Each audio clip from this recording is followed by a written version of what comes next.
Ryan? Police out of Providence, Rhode Island, just releasing brand new images. Take a look closely here, hoping that the public can step in and really help them piece this all together. Investigators now saying they don't know if that gunman is still in the Providence area or if they have now fled the state. Investigators are working to really reconstruct the suspect's movements here in this newly released video, both before and after the deadly shooting.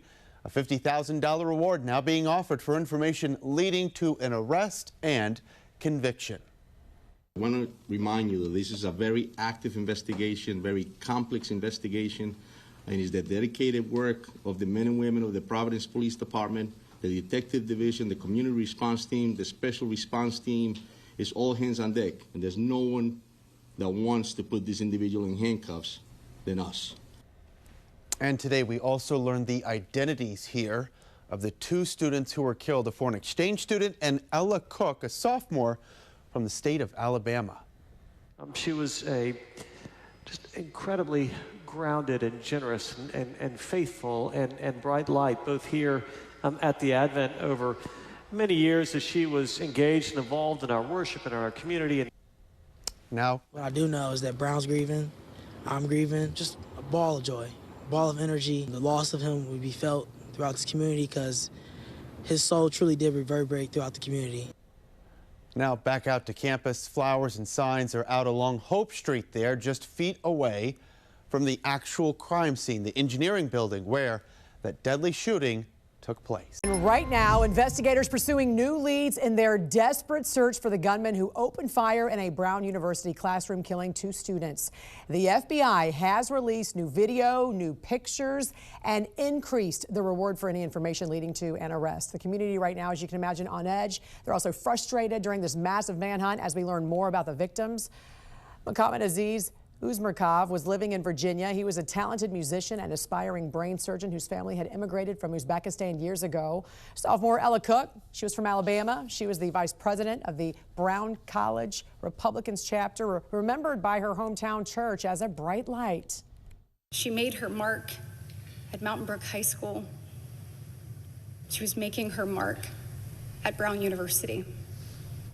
Thank you for joining us. I'm Jan Jeffcoat. It's Tuesday, December 16th, and we do start this morning with the latest out of Providence, Rhode Island, where authorities are hoping some new video can lead to an arrest. We want to get right to Mark Boyle at the live desk with the latest on this. And Mark, now that we see some of this new video, we can see more of the details, this suspect's stocky build, and the fact that this video was taken hours before that shooting, which of course leads to the belief they've been able to track this guy to see where he came from, and perhaps even more videos they're hoping will now come to light from the public, maybe some ring camera video or something. And that's what they're hoping for. By releasing this video, somebody might see something, say something. He was wearing a mask the entire time, so his face not crystal clear. This morning, Providence police are still tracking down leads, Jan, that could help them find this man and bring him into custody, accused of shooting and killing students there, 2 of them leaving 9 injured.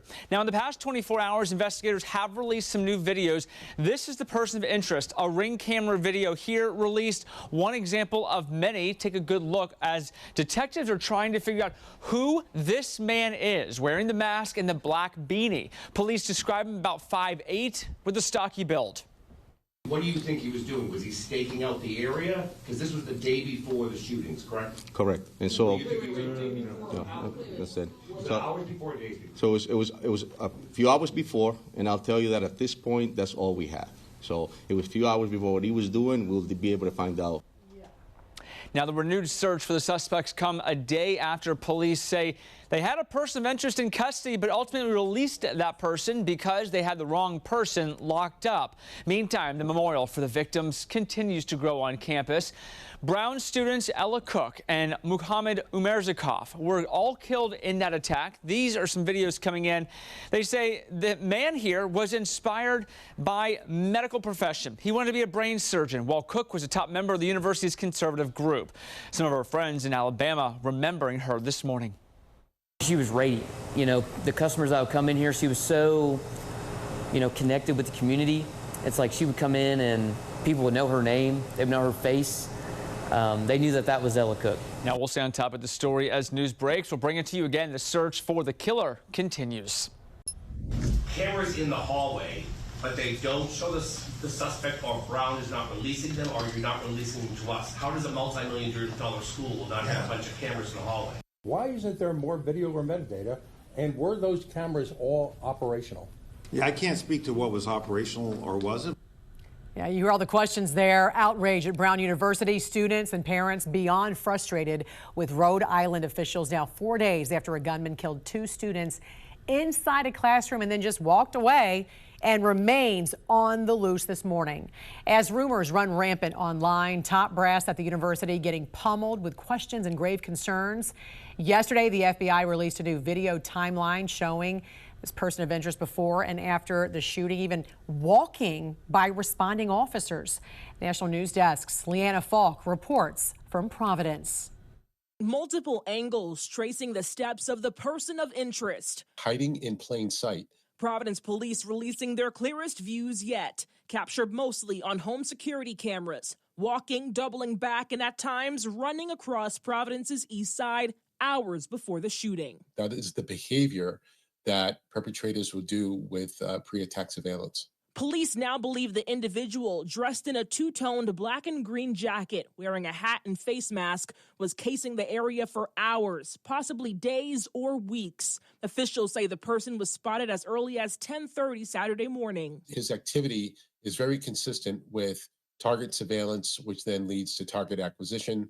And then from there, if he mobilizes, in this case, which he did, he would carry out the attack. The FBI's edited timeline shows the individual walking east on Manning Street just after 2 p.m. Saturday, turning south on Cook, retracing steps on Benevolent, then running east toward Cook again around 2:30. At one point, he's seen walking north on Cook before quickly turning around, and a second individual follows. And after the shooting, minutes after 4, dashcam footage shows him passing a Providence police cruiser before turning onto Hope. His appearance consistent until just before 3, when he's spotted now wearing a crossbody satchel. It's very important that, the bushes be checked, behind fencing, behind trash canisters. Investigators now asking residents and businesses to rewind their cameras even further, at least a week back, and check for any familiar quirks or consistencies. He puts his hands behind his back as he's processing. Those are all consistent behavior patterns that people could pick on. In Providence, Leanna Falk reporting. Now to that manhunt in Providence, Rhode Island, where it's now 5 days since the deadly mass shooting at Brown University and still no suspect in custody, just surveillance images and videos. And now we are learning a new attempt from police to drum up leads. Investigators putting out a couple of new photos. This is not the suspect. This is just somebody that they want to talk to here. Keep in mind, this is what police say is somebody that was near the suspect, and they're trying to track this person down. Police say they could possibly have information that's key to this investigation. Authorities say they are running down every single possible lead right now. Information comes in. It could come in from the tip line. The team runs it to ground. They rely on other evidence, the flock cameras that the colonel referenced, other electronic data that Amanda's referring to, and you can rule that person in or out. When that person's is ruled out, you move on to the next one. Now, I want to show you a map that investigators have released. This is an area around the school. The areas in green are the locations where the key suspect was just before the shooting. Right here, you see the green on the map. The red areas highlighted, that's after the shooting. And then this big blue box, essentially, that's the neighborhood, the area of focus, if you will, where they're trying to track down information, surveillance video, pictures, anything at all. They just do not have the information they need right now to bring them to that suspect and the killer.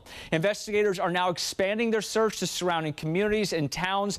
Again, not the suspect here. This is a photo release of somebody they'd like to track down to question this morning. Monitoring the search and any updates if they break this morning, we'll have it for you right here at the live desk.